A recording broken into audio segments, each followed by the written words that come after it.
咧今日咧咁大慶嘅日子，喺呢度咧，我哋祝杜心師傅福如東海大，壽比南山高，年年今日，歲歲今朝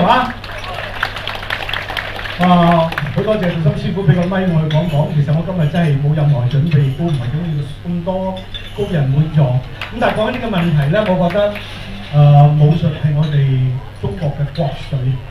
喺武術呢個名稱未普遍流行之前咧，我哋一樣稱國術，有個國字，都係代表我哋嘅崇高嘅位置，國醫啊、國語啊、國畫啦等等。咁點解我哋個武術不能叫到國字咧？咁其實喺民國初年嘅時間已經係有個國術，不過後尾就流用咗武術。咁我覺得咧，如果將武術再升華嘅話，唔係單止呢兩個字裏邊調整，最重要嘅就係大家在座咁多位武林嘅先輩後起之秀要努力為將國術去推崇先得。咁頭先講起奧運裏邊嚟講咧，其實係好複雜嘅。將武術擺落去嘅時間有好多包括政治嘅因素錢方面嗰方面嘅角力都係好緊要嘅。咁我哋好希望即係我哋嘅武術能夠同呢一個亞洲其他嘅幾個國家，日本嘅包括柔道、空手道、韓國嘅呢一個跆拳道、西方嘅拳擊、劍擊，可以列入咗呢一個奧運裏邊嘅項目。咁喺呢度咧，我哋好希望能夠終有日咧能夠走到呢一步。咁同時，在於我哋嘅本業嚟講咧，咁我覺得武術一向以嚟講都係喺呢一個文化推動咧佔咗好大嗰個動力嘅。包括咗啲前輩有啲文人寫咗好多嘅名著，推動咗武術裏邊嘅唔係動作咁簡單，而一個武術嘅精神。武術嘅精神除咗上武之外咧，仲有一個就係愛我哋嘅民族、愛國嘅仔女。咁如果我哋能夠秉承咗呢個精神，就發揚咗我哋嘅叫做和強扶弱，有個合之心咧，呢個先真正包含到武術裏邊重要嘅一個中心點。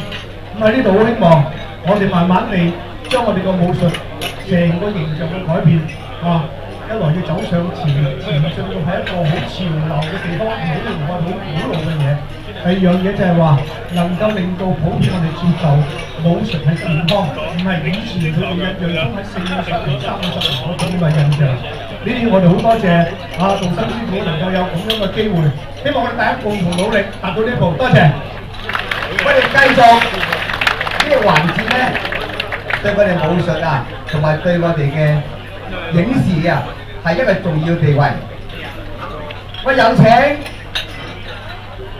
魏炳郎監製香港電視台嘅香港電台電視部監製魏炳郎監製。我仲想請埋工作者嘅盧偉強師傅、李錦明師傅。最緊要因為我請得到魏監製上台咧，功夫傳奇嘅有個人伍允龍請上台，繼續啦！我好多謝香港中國龍獅總會，我請嘅李潤福師傅，因為你喺呢個功夫傳奇中國香港龍獅總會貢獻良多貢獻良多，咁請上嚟咧，我哋將武術影視，我哋不斷蔡李佛擔劍。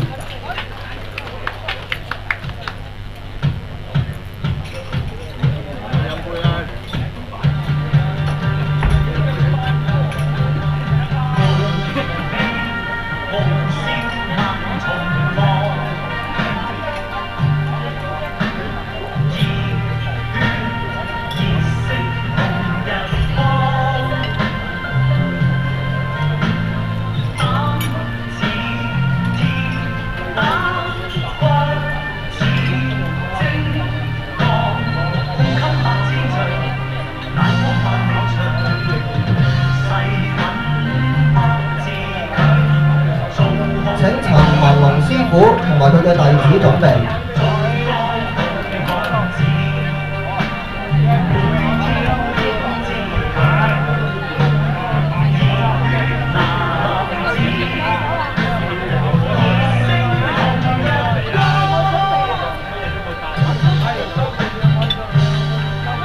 好，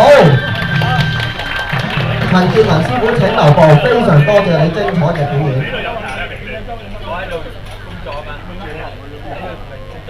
而家自送禮物。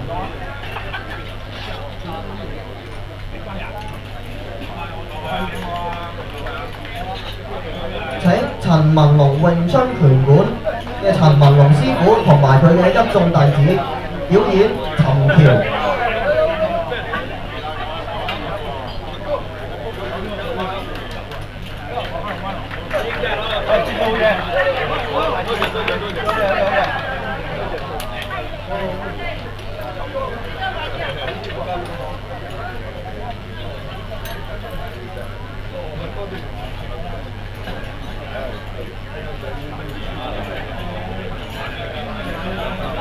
一眾弟子包括簡俊熙、簡俊賢同埋黃卓賢。